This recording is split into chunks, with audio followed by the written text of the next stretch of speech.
আমরা প্রায় মানুষই জানছি বাবজি যে বেলডাঙ্গা একটা বাবরি মসজিদ হচ্ছে। আমি লক্ষ্য করে বাবজি কয়েকদিন থেকে দেখছি বেরেলি, দেওবন্দি, ফারাজি সব মতের লোক ওখানে যাচ্ছে। এই যে গত জুম্মায় সব রকমের লোক এসে ওখানে। ভাই আমরা এতটুকু দেখবো যে কলেমাওয়ালা সে ভাই কি না, সে লা ইলাহা ইল্লাল্লাহু মুহাম্মাদুর রাসূলুল্লাহ সাল্লাল্লাহু আলাইহি ওয়াসাল্লাম, এই কলেমা পড়ে কিনা এটা আমরা দেখবো। যদি কলেমা পড়ে আমরা বেরেলি, ফারাজি, দেওবন্দি, তাবলিগে সব দেখতে যাবো না, আমরা সালাম দিব। বলেন ইনশাআল্লাহ, বলেন ইনশাআল্লাহ। আমাদেরকে এক প্ল্যাটফর্মে বাবজি আসতে হবে।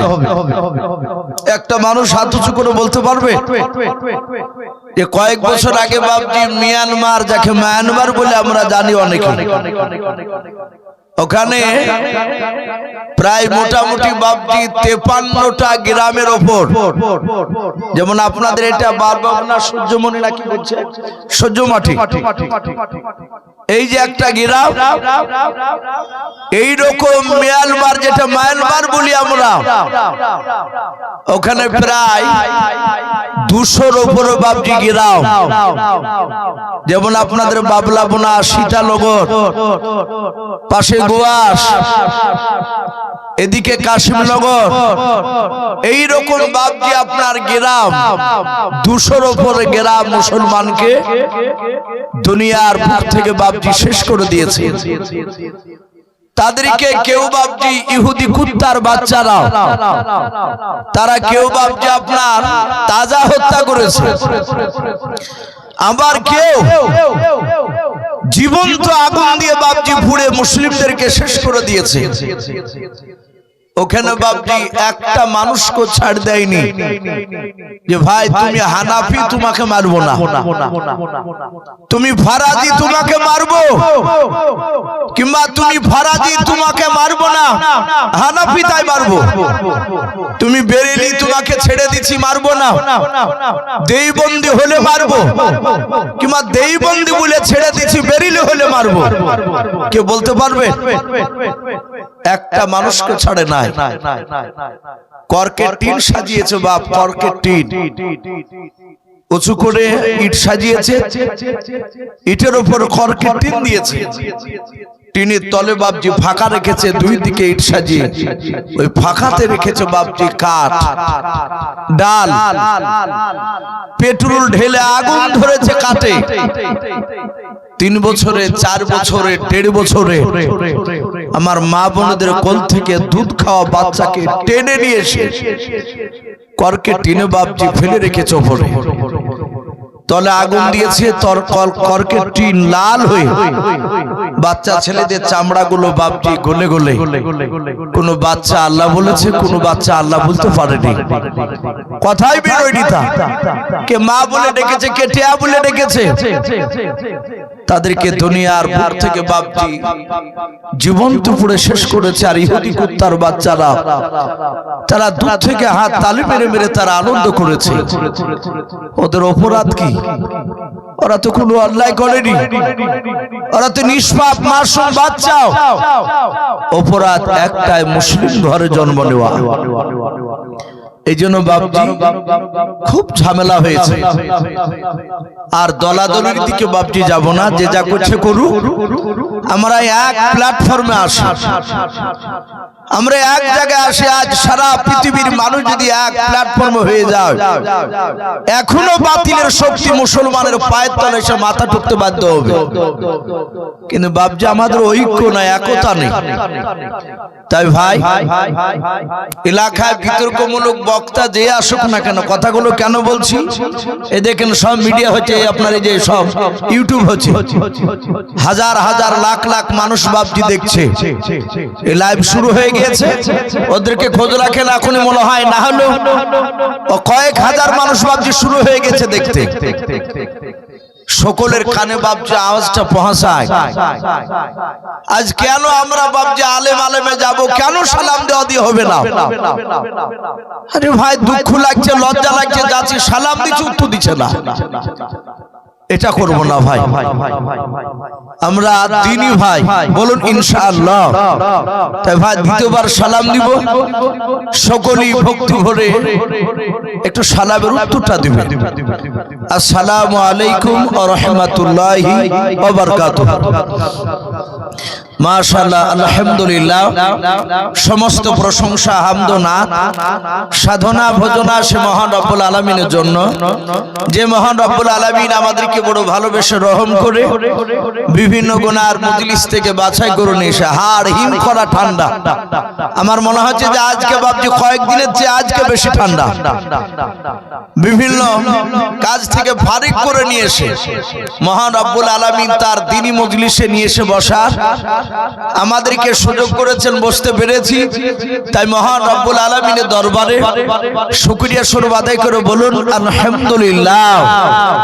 তারপরে পরে আপনার আমার নবী, যিনি ধর্মের গুরু, বিশ্ববরণ্য নেতা, নবিকুলের শিরোমণি, পয়গম্বর আজম, যিনি সাইয়্যিদুল মুরসালিন ও খাতামান নবিয়্যিন, যিনি হাবিবে কিবরিয়া আশরাফুল আম্বিয়া, যিনি হায়াতুন নবী, জিন্দা নবী, মা আমিনার লাল হযরত আব্দুল্লাহর লাগতে জিগার জনাবে মুহাম্মদ রাসূলুল্লাহ সাল্লাল্লাহু আলাইহি ওয়াসাল্লামের উপরে অগণিত দুরূদ ও সালাম বর্ষিত হোক, বলুন আল্লাহুম্মা আমিন। সম্মানিত ভাইরা, আমার বাবা জীবনেরা, আমি আপনাদের সম্মুখে কোরআনুল কারীম থেকে বেশ কয়েকটা এত টুকরা তেলাওয়াত করেছি। তারপরে পরে বিশ্ব নবীজির পবিত্র জবান থেকে মাত্র দুটো হাদিসের টুকরা পাঠ করেছি। ইনশাআল্লাহ যথাসময়ের মধ্যে আমার বক্তব্য করব। আর আমি আজকে আলোচনা রাখবো ভাই, সারা পৃথিবীর মধ্যে তিনি শ্রেষ্ঠ নবী, যে নবীর উপর দিয়ে বড় নবী আর পৃথিবীতে বাপজি হয়নি, তিনি হচ্ছেন আপনার আমার নবী মুহাম্মদ রাসূলুল্লাহ সাল্লাল্লাহু আলাইহি ওয়াসাল্লাম।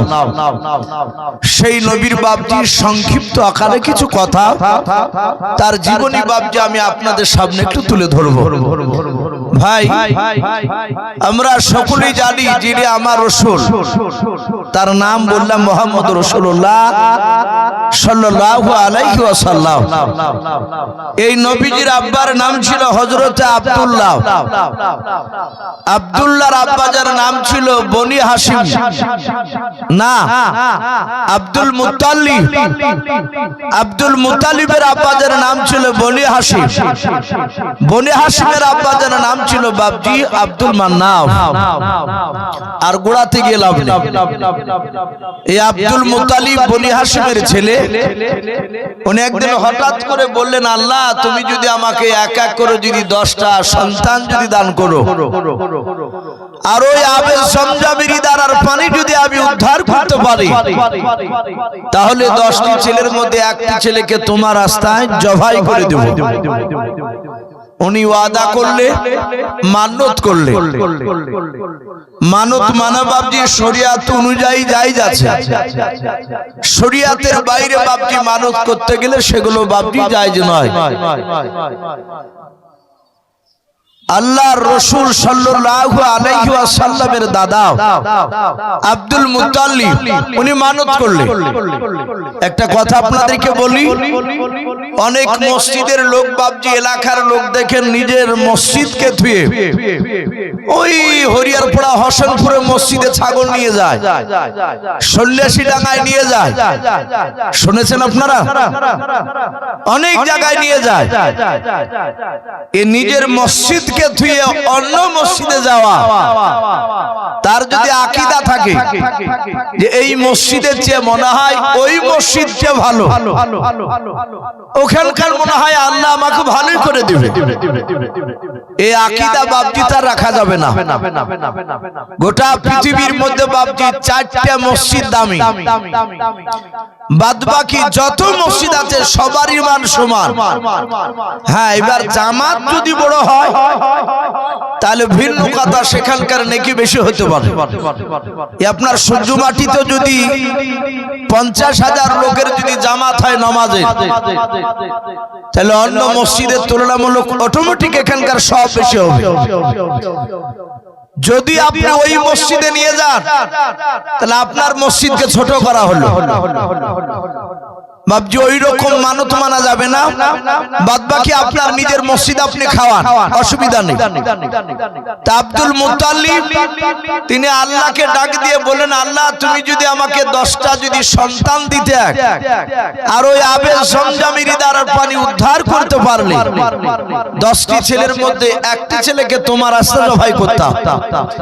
এখন বাবজি এখানে আমাদের প্রশ্ন হতে পারে যে আব্দুল মুত্তালিবের জামানায় কি আবে জমজমের ইদারা ছিল না? তাই তো নাকি? যদি তো বাবজি মাথা নাড়াচ্ছে যে হ্যাঁ, যদি আবে জমজমের ইদারাই যদি থাকে তাহলে উনি কেন ওয়াদা করলেন উদ্ধার করতে পারলে? এ কথা কেন বললে? কিতাবে লিখেছে আবে জমজমের ব্যাপারে, কোরআন শরীফ তাফসীরে মারিফুল কোরআন তাতে এসেছে জমজমের ব্যাপারে। সিরাতে হালবিয়া বলে বাবজি একটি উর্দু কিতাব, তাতে রাসূলুল্লাহর জীবনী বাবজি দেওয়া আছে। ওই কিতাবটিতে লিখেছে ইব্রাহিম নবী আলাইহিস সালাম আল্লাহর বিখ্যাত রাসূল, নাম শুনেছেন সবাই। আল্লাহ রাব্বুল আলামিন ইব্রাহিম নবী আলাইহিস সালামকে আর তার একটা কয়েক মাসের বাচ্চা হামাগুড়ি দিতে শিখেছে হযরত ইসমাইল আলাইহিস সালাম। ইসমাইলের মা হযরত মা হাজারা আলাইহা সালাম, এদের তিনজনকে আল্লাহ হুকুম করলেন। আল্লাহ বলেন, ইব্রাহিম তোমার বিবি আর তোমার সন্তানকে সঙ্গে নাও। আল্লাহ বলেন, কোথায় নিয়ে যাব? বলা ইব্রাহিম তুমি আমার হুকুমে তোমার বিবি তোমার সন্তান সঙ্গে নাও, কয়েকদিনকার পানি আর কয়েকদিনকার খাজুর নাও, নিয়ে উত্তপ্ত বালুর রাশিতে গাছবিহীন জায়গা, পানিবিহীন জায়গা, মানুষবিহীন জায়গা, সেই মরুভূমির ময়দানে তোমার বিবিকার সন্তানকে তুমি বনবাসে দিয়েছো। নবী যারা হয়, রাসূল যারা হয়, আল্লাহকে আর প্রশ্ন করে না, আল্লাহর হুকুম মানার সাথে সাথে ওনা আল্লাহ হুকুম করলেন আর উনি রেডি হয়ে গেলেন। বিবিকে বলেন, বিবি তোমার সন্তান নিয়ে রেডি হয়ে যাও। বিবি তো রেডি হয়ে গেলেন, বিবিতে বাচ্চা বিবিকে সাথে নিলেন উঠে চেপে, সঙ্গে করে বাবজি পানি আর খাবার নিয়ে যাচ্ছেন ওই মরুভূমির বালিতে। হাজেরা আলাইহা সালাম আর ইসমাইল আলাইহিস সালামকে ইব্রাহিম নবী আলাইহিস সালাম উটের পিঠ থেকে বাবা নামিয়ে দিলেন। খাবার আর পানি সঙ্গে ধরে দেওয়ার পর ইব্রাহিম নবী আলাইহিস সালাম তিনি কোনো কথা বলেন না। হযরত ইব্রাহিম নবী পয়গম্বর আলাইহিস সালাম উটের লাগাম ধরে বাবা বাড়ির দিকে চলে যাচ্ছেন। মা হাজেরা আলাইহা সালাম তিনি মনে মনে চিন্তা শুরু করে দিলেন, আল্লাহ আমার স্বামী আমাকে উত্তপ্ত বালুর রাশিতে এই মরুভূমির ময়দানে কেন আমাকে রেখে দিয়ে চলে গেল? আমার স্বামীর সঙ্গে বাড়ি থেকে এই পর্যন্ত আসতে গিয়েও আমার ব্যবহারে কোনো ত্রুটি পেল না কেউ, আমার ব্যবহারে কোনো আঘাত পেল না কেউ। হযরত মা হাজেরা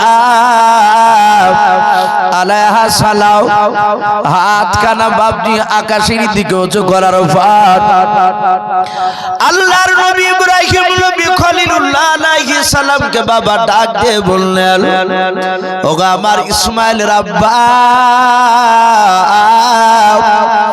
হযরত ইব্রাহিম নবী আলাইহিস সালামের কানে গিয়ে আওয়াজটা ধাক্কা লাগলো।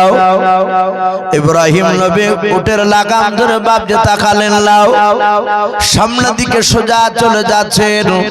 মা হাজেরা আলাইহা সালাম হাত খানা বাবজি দ্বিতীয়বার আকাশের দিকে উঁচু করে ধরলেন, ডাকে দিয়ে বলেন, ওগো আল্লাহর নবী আপনি দাঁড়িয়ে যান। হযরত ইব্রাহিম নবী আলাইহিস সালাম বাবা উটের লাগাম ধরে দাঁড়ালেন না। তাফসীরে পাওয়া যায় মা হাজেরার দ্বিতীয় আওয়াজটা হযরত ইব্রাহিম নবী আলাইহিস সালামের কানে গিয়ে আওয়াজটা ধাক্কা লেগে গেল। হযরত মা হাজেরা আলাইহিস সালাম আবার বাবা হাত দুখানা আকাশের দিকে উঁচু করার পর চিৎকার করে তৃতীয়বার বাপকে ডাক দিয়ে বলেছিলেন, ওগো ইসমাইলের আব্বা, আপনি আমাকে উত্তপ্ত বানর রাশিতে এই মরুভূমির ময়দানে কেন আপনি আমাকে রেখে গেলেন? হযরত ইব্রাহিম নবী পয়গম্বর আলাইহিস সালামের কানে গিয়ে বাবা তিন নাম্বার ডাক্তার আওয়াজটা ধাক্কা লেগে গেল। ইব্রাহিম নবী পয়গম্বর আলাইহিস সালাম উটের লাগামটা ধরে বাবা আর সামনের দিকে গেলেন না, পেছন দিকে ঘুরে তাকালেন। মা হাজেরা আলাইহিস সালাম তিনি ডাকে দিয়ে বলেন, ওগো আল্লাহর নবীজি, আপনি আমাকে উত্তপ্ত বানর রাশিতে আমাকে রেখে দিয়ে কেন চলে যাচ্ছেন? আপনি কবে আসবেন তা তো বললেন না, কবে আসবেন কেন চলে যাচ্ছেন তা তো আপনি বললেন না। হযরতে মা হাজেরার কথা শুনে ইব্রাহিম নবী পয়গম্বর আলাইহিস সালাম বাবা এই হাতটাকে আপনার আরবিতে আতুন হাত বলা হয়। এই ডানা হাতটা আল্লাহর নবী ইব্রাহিম আকাশের দিকে উঁচু করে ধরলেন। এই আঙ্গুলটাকে বাবা শাহাদাত আঙ্গুল বলা হয়। এই আঙ্গুলটা দিয়ে ইশারা করে তিনি বলতে চাইলেন, বাবা আমি আল্লাহর হুকুমে রেখে গেলাম। জোরে বলুন সুবহানাল্লাহ। ও বাপজি ভাইরা, মা হাজেরার চতুর্থবার আর কথা বললেন না। উনি বুঝতে পারলেন আমার স্বামী আমাকে আল্লাহর হুকুমে রেখে গিয়েছে। মা হাজেরা আলাইহিস সালাম পানি আর খাবার নিয়ে বাপজি থাকতে লাগলেন। হযরত ইব্রাহিম নবী আলাইহিস সালাম তিনি বাড়িতে মা হাজেরা আলাইহিস সালামের কয়েকদিনকার খাবার আর পানি ভরে গেল। হযরত ইসমাইল আলাইহিস সালাম পানি আর বাবা খেজুর খাই নাই। মা হাজেরার স্তনের বাপজি দুধ খেয়ে বাপজি থাকে। হঠাৎ করে নাই কিতাবে বাপজি পাওয়া যায় 3 দিন ধরে মা হাজেরার পেটে আপনার পানি আর খাবার যায় নাই, খাবার পানি নাই, পড়ে গিয়েছে। হযরত ইসমাইল আলাইহিস সালাম দুধ খাওয়ার জন্য কান্না করতে লাগলেন। হযরত মা হাজেরা আলাইহিস সালাম নিজের ডান দিকের স্তনে বাপজি মুখ লাগিয়ে দিলেন। হযরত ইসমাইল আলাইহিস সালাম টান দিলেন, এক ফোঁটা দুধ বের হলো না। মা হাজেরা বাম স্তনে ইসমাইলের মুখটা লাগিয়ে দিলেন। উনি টানাটানি করলেন, এক ফোঁটা বাপজি দুধ বের হলো না। কারণ বাবা মা হাজেরার পেটে 3 দিন ধরে পানি আর খাবার যায় না। সেই জায়গায় বাপজি কোনো মানুষ যাতায়াত করে না। হযরত ইসমাইল আলাইহিস সালাম মার মুখের দিকে চেয়ে কাঁদেন আর বলেন, মা তুমি আমাকে পানি দাও। ওগো মা আমি আর থাকতে পারি না, পানি দাও। মা হাজেরা চামড়ার মশকটা নিংড়ে দেখে বলেন, বাবা এই চামড়ার মশকে এক ফোঁটা পানি নাই রে বাবা, আমি পানি কোথায় পাবো? হযরত মা হাজেরা আলাইহিস সালাম নিজের বাবা জিভটা নিজের ছেলের বাপজি মুখে দিয়ে দিলেন। আমার ছেলে পিপাসিত অবস্থায় গলাটা শুকে গেছে। আমার মা হাজেরা আলাইহিস সালাম জিভটা বের করে দিলেন। আমার ইসমাইল বাপ নিয়ে চুষলেন। বাবা এক ফোঁটা বাপজি থতো নাই, লালা নাই, শুকে গিয়েছে। মা হাজেরা ছেলের চেহারার দিকে চেয়ে দেখেন ছেলেকে বাঁচানো সম্ভব হবে না। আমার ছেলে মনে হয় মারা যাবে। আল্লাহর নবী হযরতে ইসমাইল আলাইহিস সালাম উনি পানি পানি করে কান্না শুরু করে দিলেন। বাবা মা হাজেরা আলাইহিস সালাম নিজের কলিজার টুকরা ছেলেকে বাবা উত্তপ্ত বানর রাশিতে রেখে দিও। মা হাজেরা চামড়ার মশকটা হাতে করে নিয়ে বাবা চারিদিকে খুঁজতে বেরিয়ে পড়লেন। আমার মা হাজেরা আলাইহা সালাম ডাক দিয়ে বলেন, ওগো আমার কলিজার টুকরা বেটা, শুনে নাও, আমরার চামড়ার মুশুকে পানি নাই রে বাবা। আমার কাছে যে চামড়ার মুশুক আছে তাতে পানি নাই। দেখি বাবা তুই বস, গোটা এলাকায় এই ময়দানে, মরুভূমির ময়দানে কোথাও পানি পাওয়া যায় কিনা আমি দেখে। মা হাজেরা ইসমাইলকে রেখে দিয়ে বাবা, মা হাজেরা চামড়ার মুশুক নিয়ে বাপজি দৌড়াতে লাগলেন। অনেকটা দূর চারিদিকে বাপজি ছোটাছুটি করলেন, কোথাও বাপজি এক ফোঁটা পানি দেখতে পেলেন না। ও বাপজি ভাইরাও, কোরআন শরীফে পাওয়া যায় মা হাজেরা অনেক দূর থেকে বাবা একটা পাহাড় দেখতে পেলেন।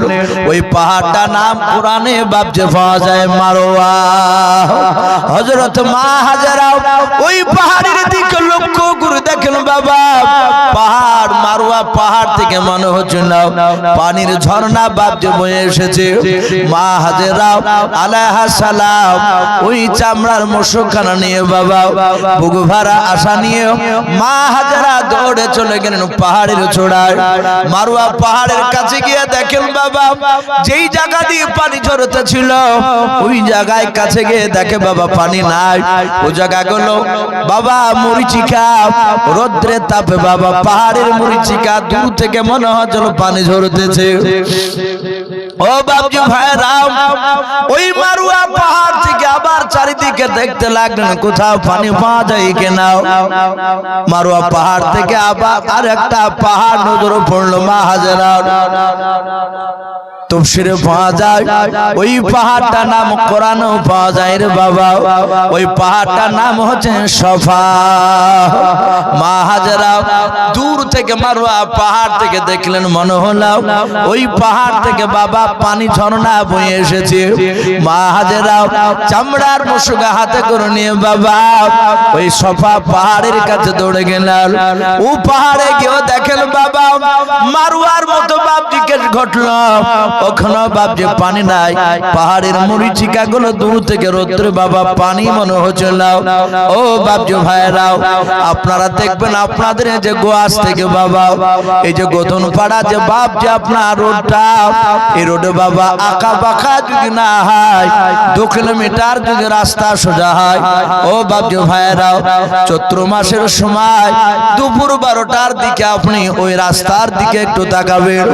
পিছে রাস্তা যদি আঁকা বাঁকা না হয়, 2 কিলোমিটার রাস্তা যদি আপনার সোজা হয়, দূর থেকে তাকে দেখবেন বাবা ওই পিছে রাস্তার উপরে পানি টলমল করে, মনে হয় না? যত কাছে যাবেন দেখবেন পানি নাই। ওই পাথরগুলো রৌদ্রের সাথে মনে হবে বাবা পানি টলমল করে, কিন্তু আদৌ পানি নাই। মা হাজেরা ওই মারওয়া থেকে সফা, সফা থেকে মারওয়া, আল্লাহর নবী জনাবে মুহাম্মদ রাসূলুল্লাহ সাল্লাল্লাহু তাআলা আলাইহি ওয়াসাল্লাম বলেন, আমার মা হাজেরা ওই পাহাড় দুটো বাবা 7 বার দৌড় দিয়ে দিয়েছিলেন। আল্লাহর নবীর কলিজার টুকরা বিবি হযরত মা আয়েশা সিদ্দিকা রাদিয়াল্লাহু তাআলা আনহার ব্যাপারে বলা হয়েছে, মা আয়েশা আল্লাহর নবীকে একদিন প্রশ্ন করলেন, ওগো আল্লাহর নবী যে আপনি বলুন গোটা পৃথিবীর মানুষ হজ করতে আসে মক্কায়, ওই সফা আর মারওয়া ওই 2 পাহাড় 7 বার দৌড়াদৌড়ি দেয়, কবার দেয়? শুনতে পান না? 7 বার দৌড়ে। মাইশা ডাক দিয়ে বলে, নবী গো ওই পাহাড় দুটো কোন মানুষ যদি ইচ্ছাকৃত যদি 6 বার যদি দৌড় দেয়, ওগো আল্লাহর নবী যে বলুন তার হজ হবে কিনা? আল্লাহর নবী বলেন, আয়েশা ওই পাহাড় দুটো আমার মা হাজেরা 7 বার দৌড় নিয়েছিল। আয়েশা আমার মা হাজেরা ওই পাহাড় দুটো 7 বার দৌড় না দিয়ে 50 বার যদি দৌড় দিত আমার আয়েশা, আমার হাজেরা, ওরে আমার আয়েশা আজও সারা পৃথিবীর মানুষকে 50 বার দৌড় দেওয়া লাগতো। ওরে আমার আয়েশা শুনে নাও, কোন মানুষ ইচ্ছাকৃত যদি 6 বার দৌড় দেয়, 5 বার দৌড় দেয়, আল্লাহর নবী বলেন তার হজ পরিপূর্ণ মোকাম্মেল হবে না। ও বাপজি ভাইরাও, আল্লাহর নবী জনাবে মুহাম্মদ রাসূলুল্লাহ সাল্লাল্লাহু তাআলা আলাইহি ওয়াসাল্লামকে বাপজি জানিয়ে দেওয়া হয়েছিল, আমার মা হাজেরা 6 বার নয় 7 বার বাপজি দৌড়াদৌড়ি করে বাবা আর পানি কোথাও পেলেন না। পাহাড় থেকে বাবা যখন নেমে আসেন, আল্লাহকে ডেকে বলেন, আল্লাহ আমার মনে হয় আমার কলিজার টুকরা সন্তান ইসমাইলকে আর বাঁচানো যাবে না। আগে মাওলা, আমার চোখের সামনে আমার কলিজার টুকরা ছেলে পানি পানি করে দুনিয়ার বুক থেকে বিদায় নিয়ে চলে যাবে, আমি তার মা সহ্য করতে পারবো না। ও বাপজি ভাইরাও, পৃথিবীতে বাবা সন্তানের কাছে বাবা মা বাপের মতো বাপজি ভালোবাসা, নিঃস্বার্থের ভালোবাসা পৃথিবীর মধ্যে বাবা জন্মদাতা বাপ আর জন্ম দক্ষিণে মা ছাড়া কেউ হতে পারবে না। পারবে? আল্লাহর নবী জনাবে মুহাম্মদ রাসূলুল্লাহ সাল্লাল্লাহু তাআলা আলাইহি ওয়াসাল্লাম নবী বলেন, আমার মা হাজেরাও 7 বার দৌড়াদৌড়ি করে যখন পানি পেল না, আল্লাহর কাছে কাঁদেন, আল্লাহ আমার ছেলে ইসমাইলকে আর বাঁচানো যাবে না। ও বাপজি ভাইরাও, এই দিকের বাবা হযরত বাপজি জিবরিল আলাইহিস সালামকে আল্লাহ ডাক দিয়ে বলেন, জিবরিল আর তোমাকে আসমানে থাকা লাগবে না। জিবরিল বলেন, আল্লাহ আমি কোথায় যাব? বলে জমিনে চলে যাও। বলে আল্লাহ আমি জমিনে কেন যাব? আল্লাহ বলেন, ওরে আমার জিবরিল ফেরেশতা শুনে নাও, আমি ইব্রাহিম নবী আলাইহিস সালামকে, তার বেবি হযরত মা হাজরা আলাইহিস সালামকে আর কলিজার টুকরা সন্তান ইসমাইল আলাইহিস সালামকে আমি ওদের 3 জনের ইমতিহান নিয়েছি রে জিবরিল, যা আমি তাদেরকে ইমতিহানে পরীক্ষা আমি উত্তীর্ণ করে দিয়েছে, পাস করে দিয়েছে। আমি 3 জনকে পানির ব্যবস্থা করে দেই নাই, আমি হাজেরাকে পানির ব্যবস্থা করে দেই নাই। ও বাপজি ভাইরা বলেন, আল্লাহ ইচ্ছা করলে পাহাড় থেকে কি পানি বের করতে পারতেন না? পারতেন না? আল্লাহ ইচ্ছা করলে পারতেন। আল্লাহ বলেন, জিবরিল যা যাও, আমি তাকে পানির ব্যবস্থা করে দিই না। আমার ইসমাইল আলাইহিস সালাম পানি পানি করে কান্না করেছে। ওরে আমার জিবরিল, আমি তোমাকে 1 নাই 2 নাই, তোমাকে 600 খানা ডানা দিয়েছে। বলুন সুবহানাল্লাহ। আল্লাহর নবী বলেন, জিবরিল আলাইহিস সালাম তুমি এত বড় ফেরেশতা বাবা, এত বড় ফেরেশতা। আব্দুল্লাহ বিন মাসউদ রাদিয়াল্লাহু তাআলা আনহু, হযরত আব্বাস রাদিয়াল্লাহু তাআলা আনহু আল্লাহর নবীকে বলেন, নবী গো এখানে অনেকগুলো সাহাবা রয়েছে, আমরাও। ও নবী বলেন, জিবরিল কত বড় ফেরেশতা। আল্লাহর নবী বলেন, ওগো আমার সাহাবারা, জিবরিল কত বড় ফেরেশতা তোমরা শুনবা? বলে হ্যাঁ। আল্লাহর নবী বলেন, ওগো সাহাবারা, জিবরিল এত বড় ফেরেশতা, শুনে নাও সারা পৃথিবীতে যত পানি রয়েছে, আসমানের নিচে জমিনে যত পানি রয়েছে, এমনকি বাবা 7 সমুদ্র যা আমরা বলে বাবা, সব পৃথিবীর পানি যদি তুলে নিয়ে জিবরিলের মাথার চাঁদিতে যদি বাবা হড় করে যদি ঢেলে দেওয়া যায়, আল্লাহর নবী বলেন, ওরে সাহাবারা, গোটা পৃথিবীর পানি জিবরিলের মাথার চাঁদিতে ঢেলে দিলাম, সব পানি গড়তে গড়তে গড়তে গড়তে বাবা জিবরিলের থুতনি পর্যন্ত আসতে গিয়ে গোটা পৃথিবীর পানি শুকে যাবে। বলুন সুবহানাল্লাহ। বলেন আরে তাকবীর। বাপজি শুধু তাই নয়, নবী বলেন, এই সাহাবারা, জিবরিল একবার দুনিয়ার মাটিকে খামচা মেরে ধরে এমনি করে যদি ঘুরে একবার ছেড়ে দেয়, 70,000 পাক ঘোরার পর থামবে। জিবরিল এত বড় আল্লাহর নবী বলেন আমি জিবরিলকে আমি দুইবার দেখেছি তার অরিজিনাল চেহারা। কবার বললাম? দুইবার। অথচ নবী বলেন আমার কাছে জিবরিল প্রায় 24,000 বারেরও বেশি আমার কাছে এসেছিলেন। বলুন সুবহানাল্লাহ। তাহলে 24,000 বারেরও বেশি জিবরিল আলাইহিস সালাম আমার নবীর কাছে এসেছিলেন। আর সেই নবী আবার বলছেন আমি জিবরিলের অরিজিনাল চেহারা কয়বার দেখেছি বললে? দুইবার। আমার নবী তো অরিজিনাল চেহারা দুবার দেখেছে জিবরিলের, কিন্তু আদম আলাইহিস সালাম থেকে নিয়ে ঈসা রুহুল্লাহ আলাইহিস সালাম এই যে টানা আল্লাহ রাসূলকে দিয়ে 1,24,000 নবী রাসূল। আবার মতান্তর শোনেন না যে